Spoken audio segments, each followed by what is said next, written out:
So, karon guys, pasensya na ha kung medyo na ay saba gamay. It's because nagbantay manggod ko sa mga baboy, ay sa mga inahing baboy kay. Pago pa manggod ni nanganak sina ako sa pikas, dinapad kasi nagdinduyan ako diri sa tunga-tunga. Pero, di na ko mo introduction ha, pero I hope na unta. This video is for everyone, and then, please tell me lang po, or, give me some, like, sa amin pagsulti ha. Unsa na, this video is about dreams, or nightmares, or something, just that kind of stuff. And I just wanna tell you about my story, or, about my dreams. So ako ang mga baboy pasensya na ang mga baboy gikaon ako dyan. So ano siya. So before ko mag-start, please subscribe to my YouTube channel. I'm not hindi ako same ng ibang creator na sobrang galing nila or ganito ganyan. Simple lang talaga po ako. Naaran ninyo kung inyo akong i-follow or dili, or mo subscribe mo or dili, but hopefully inyo kung i-subscribe, good, diba? So I'm just asking nicely, right? It is in a good way naman din. So dari na ta mo proceed na ta sa atong story. Kanigot siya, guys. I think I've always having nightmares many times na. I think I'm having nightmares this 2 times na. Una, parang siya, it's about, do you remember hindi siya few years, but when God created in this world, in the Bible said, diba? And then sa time nila Noah, I don't know what Old Testament yun, nalimutan ko yung Old Testament, pero siya, it's about making an ark. Do you remember the story of Ark of Noah? Ark of Noah. Ang arka ni Noah. So kung na-remember niyo yun, it's parang ganun. Pero yung pagkaiba dun is ako yun. Like in my dreams, maybe hindi ko alam kailan, pero sa panaginip ko, meron na akong anak. May asawa na ako, ganito, ganyan. And then, yung nasa panaginip ko is ganun din. Hindi siya, hindi ako nakagawa ng arka. Pero yung unang dreams ko, dapat gagawa ako ng arka. So, hindi ko siya nagawa. Parang, sa dun is, umalis ako sa work just to make an ark. Parang, inutusan akong gumawa. I don't know what really means. Pero, can you tell me if it is a prophecy? Kasi, I cannot, hindi ko alam kung paano ko express yung every word that I wanted to tell you guys. Pero, ang hirap niyang i-explain. Lisod kay para na ako siya explain.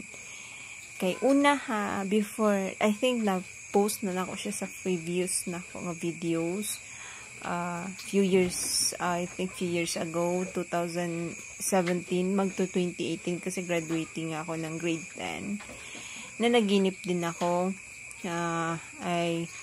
basta yun na, basta tignan nyo na lang, hindi ko na siya ikwento, pero tignan niyo yung video ko, previous video ko na na-post ko mismo sa YouTube. May Facebook ko, pero I really don't post any videos in Facebook. But if you want to know my Facebook account, I can give you it, guys. So, hindi naman ako madamot na tao. But always remember, I'm not really pretty like the others do. Like, they're so pretty. So, before so ato na i-continue tong story. So, I don't know if it is a prophecy, guys. I really don't know why I'm always having nightmares, or this kind of nightmares or dreams. Kasi, ewan ko talaga, ewan ko bakit to us, those, or sa 7 billion people, 7 billion ba? 7 million. Sabihin na natin 7 billion people around the world. Siguro may nanaginip na din ng ganito many times. But ako kasi nanibag. Hindi na siya ba nanibag? Parang, hindi siya weird. Parang I don't know. Basta. Ano sabi ko? I don't know kasi I really don't know. But guys, just give me some like advice or give me hint kung bakit. I'm always having this kind of nightmares many times. I just, yan naman sa like, siguro inutusan talaga or may utos si God sa akin. Hindi ako perfectong tao. Hindi ako mabait na tao. Hindi ako yung masunurin na tao. Like, I did a lot of things. Bad things. Hindi ako mabuting tao. Hindi ako mabuting anak. Hindi ako perfectong anak. Nobody's perfect din naman, diba? Pero, alam niyo pinakamahirap doon? I'm always asking God forgiveness. All the time. Kasi alam ko makasalanan ako. I did something bad. Unforgivable siya. Parang hindi siya ewan ko kung tatanggapin ba ni God yung kung forgiveness. Si God na yung bahala. Kasi I cannot do anything about it, right? I really believe God exists.